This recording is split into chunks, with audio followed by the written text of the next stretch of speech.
Fear wants you to play small, but you were made for greatness. This episode will help you release fear and rise into purpose with grace and elegance.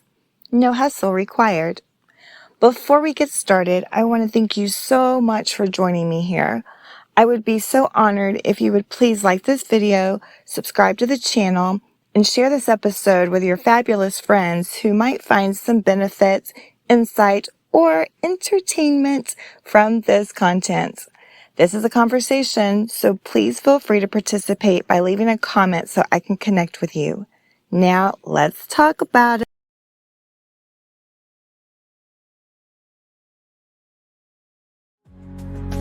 Becoming the magnificent, be empowered, strong, and gracefully, with poise and elegance endlessly.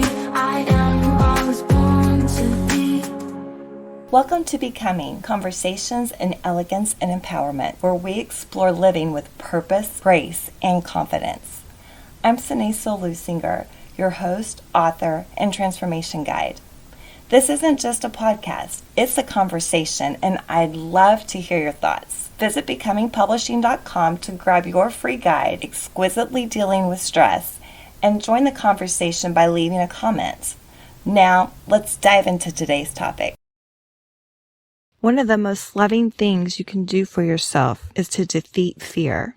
Being fearless doesn't mean that you never feel or experience fear. It just means that you know how to control and diffuse it so that it doesn't control you. Now, more than ever, I'm seeing people being ruled by fear. It's imperative to understand that fear is the lowest vibrational energy there is. It not only overtakes a person and paralyzes them in the sense that it renders them incapable of making the best decisions for their lives, but it is also what negative entities feed on. You know the saying, misery loves company? Well, haven't you noticed that when people are operating in fear and negative thinking and speaking, that it spreads like wildfire to everyone in their group? I'm always talking about how when we neglect going to the kingdom within, we give our power away to outside forces and people. These people rarely have our best interest at heart and typically want to control and manipulate us. Whether it's in a work relationship, love relationship, family relationship, or even your health, you must take back your power. The only way to overcome and defeat fear is through using the high vibrational energies of love, joy, hope, faith, and peace. Anything or thought that doesn't feel right to you, makes you nervous, anxious, and unable to think properly or sleep is fear-based. Humans are susceptible to experiencing fear. The good news is that you can overcome it by changing your thinking. As usual, I'm not going to leave you hanging. I have some factual information to share with you and an exercise to teach you how to banish fear from your kingdom at any time, in any place. So let's get into it. The truth is, when you release fear, you rise. You lift out of the heaviness, the what-ifs, and the false voices that say you're not ready. You rise back into your light, your truth, your grace. Letting go of fear isn't just about survival. It's about becoming. It's about standing tall in your spirit and letting your beautiful light shine without apology. When I speak of rising, I'm defining the elevation you make in your entire being. So what exactly is fear? Merriam-Webster defines fear as, quote, an unpleasant, often strong emotion caused by anticipation or awareness of danger. An instance of this emotion, a state marked by this emotion, anxious concern, profound reverence and awe, especially toward God, reason for alarm, end quotes. You may be surprised to hear that we were not born with fear. Extensive psychological research has been conducted on this topic for decades. Fear is a learned behavior, and like I always say, anything learned can be unlearned. Quotes, a primary fact to know about fear is that it is removable. Enthusiasm, with its immense mental and spiritual power, can cancel out all fear, wrote Norman Vincent Peale in Enthusiasm Makes a Difference. Fear can help us get out of danger and even avoid negative situations. However, negative thinking is rarely productive and often leads to conditions like anxiety disorder and panic disorder. It's my personal and professional opinion that fear is the basis of stress. We stress out over things because we're afraid of the negative outcomes. Dr. Wayne Dyer said it well in his book, The Power of Intention, quote, "There is no actual stress or anxiety in the world. It's your thoughts that create these false beliefs. When we think stressfully, we create reactions in the body, valuable messages or signals requesting our attention," he wrote. Scientific brain research by Joseph E. Ledoux out of New York University published in 2014 defined fear as, quote, "what happens when the sentient brain is aware that its personal well-being, physical, mental, social, cultural, existential, is challenged or may be at some point. What ties together all instances of fear is an awareness based on the raw materials available that danger is near or possible," he stated. Psychological research shows us that fear is both conscious and unconscious. The unconscious is more of an automatic reaction not usually even thought about until afterward. You know, the fight, flight, or freeze response the body has in stressful situations. However, it's the conscious fear that we ruminate over, that fear that takes us to the darkest places, thinking of all the terrible things that could go wrong. That's the dangerous kind that we can control. Quote, "Fear can be a big stopper for many of us. Fear of fragility, fear of failure, fear of making a mistake, fear of what others might think, fear of success. We may second guess our next action or word until we talk ourselves out of participating in life," wrote Melanie Beattie in The Language of Letting Go. President Franklin D. Roosevelt famously said, quote, "The only thing we have to fear is fear itself," end quote. Think about that for a second. Living in fear, thinking negatively, and allowing others outside ourselves to control us with threats of fear is a hell all its own. I'm human too, and I've had plenty of those negative thoughts myself. It's legitimate and prudent to think about any negative consequences that could happen to you so you can make an informed decision and an accurate plan. However, when we allow fear to overtake us to the point that we can't feel love, hope, faith, joy, and peace, we become paralyzed and unable to function in high vibrational energy. We become like an animal caught in a trap, and we have no way to stop those who are outside of us from controlling and abusing us. We diminish our own crowns. We sink into the shadows, and we forget who we are. There's good news, though. When we choose love, when we invite in peace and power, we rise, not into perfection, but into presence. And presence is where your light shines the brightest. Are you finding value in this episode? I'd love to hear your thoughts. Head over to becomingpublishing.com, grab your free guide, and drop a comment here to let me know what resonated most with you. Christ talked about fear before his death in John 14:27. Quote, "Peace is what I leave with you. It is my own peace that I give you. I do not give it as the world does. And I will interject and can take it away." Now back to what Christ said. "Do not be worried and upset. Do not be afraid," he said.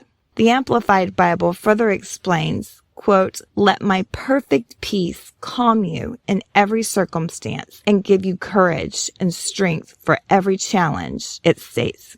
I typically only focus on the words of Christ, but Peter had some good advice in 1 Peter 3:13 and 14. Quote, "Who will harm you if you are eager to do what is good? But even if you should suffer for doing what is right, how happy you are. Do not be afraid of anyone and do not worry," he said. How do we actually stop worrying and operating in fear? We start by controlling our own minds. Buffy was the vampire slayer, and you can be your own fear slayer. You are so powerful. You can manifest any situation you choose in your life, good or bad. The choice is yours. I'm not saying it's easy or instantaneous. It hasn't been for me, but I have manifested a lot in my life, and you can too. You start by taking control of your own mind and using the beautiful love in your heart to overcome the fear. Quote, "It's been said that thoughts are things, that they actually possess dynamic power. You can actually think yourself into or out of situations. Think positively, for example, and you set in motion positive forces, which bring positive results to pass," Peale wrote in The Power of Positive Thinking. It's important to always remember that fear is just another emotion, and emotions are meant to be observed, felt, and released. Quote, "Feel the fear, then let it go," advised Beatty in The Language of Letting Go.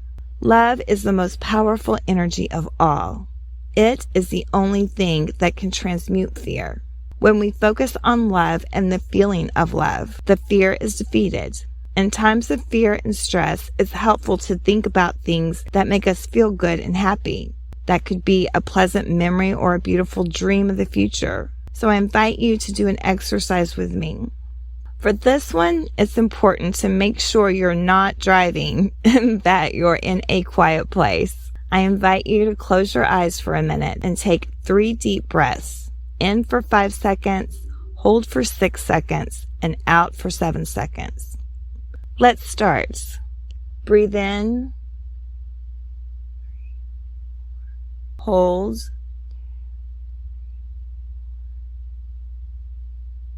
and breathe out.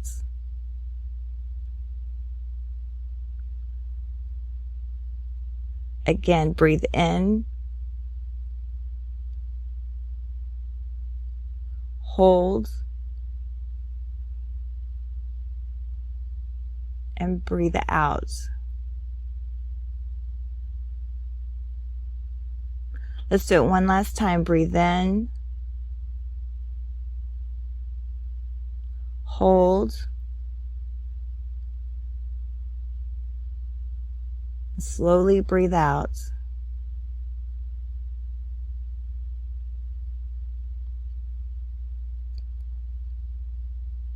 Remember a time in your life when you were truly happy. If you don't have such a time to recall, then daydream about a time in the near future when you are truly happy. Whatever it may be, get a clear picture of it in your mind. Pay attention to all the details, the words, the colors, and textures of that picture. Most importantly, feel all the love and positive feelings you had or want to have. Do you feel it? Just hold that feeling of love and positivity for a few seconds. Let your heart gush with all the positive emotions. If you feel like crying tears of joy, do so. If you want to jump up and down in excitement, do that. If you just want to exhale a sigh of relief, let it out. Now, open your eyes. You can always go back to this place anytime you begin to feel fear. You can even transmute or change your circumstances by taking the negative things you fear and daydream about how they could be changed into positive situations that make you feel love and joy. You are powerful. I can't say it enough. You are so powerful. And you can use that beautiful, brilliant mind of yours to manifest yourself out of fear and into a positive existence. You don't have to force it. You don't have to fix everything today. You only need to release the fear and remember who you really are. From that place of truth, you will rise. Not rushed, not pressured, but with elegance and light in your own timing. So my invitation to you this week is to let go of fear. Let your light rise and never forget you were always meant to shine. Fear can't hold what is already rising. And my dear, you are rising. Your light is too brilliant to stay hidden any longer. Let it shine. Let it guide you. Let it rise. Thank you so much for spending time with me on Becoming, Conversations in Elegance and Empowerment. Was there something in this episode that resonated with you? Share your thoughts in the comments. If you're ready to take your personal growth to the next level, visit becomingpublishing.com to explore my exclusive coaching programs and resources tailored for ambitious women like you. There you can also download your free guide, Exquisitely Dealing with Stress. If you found value in this episode, please subscribe, leave a review, and share it with a friend who's ready to create the magnificent life and relationships they truly deserve. Until next time, stay elegant, stay empowered.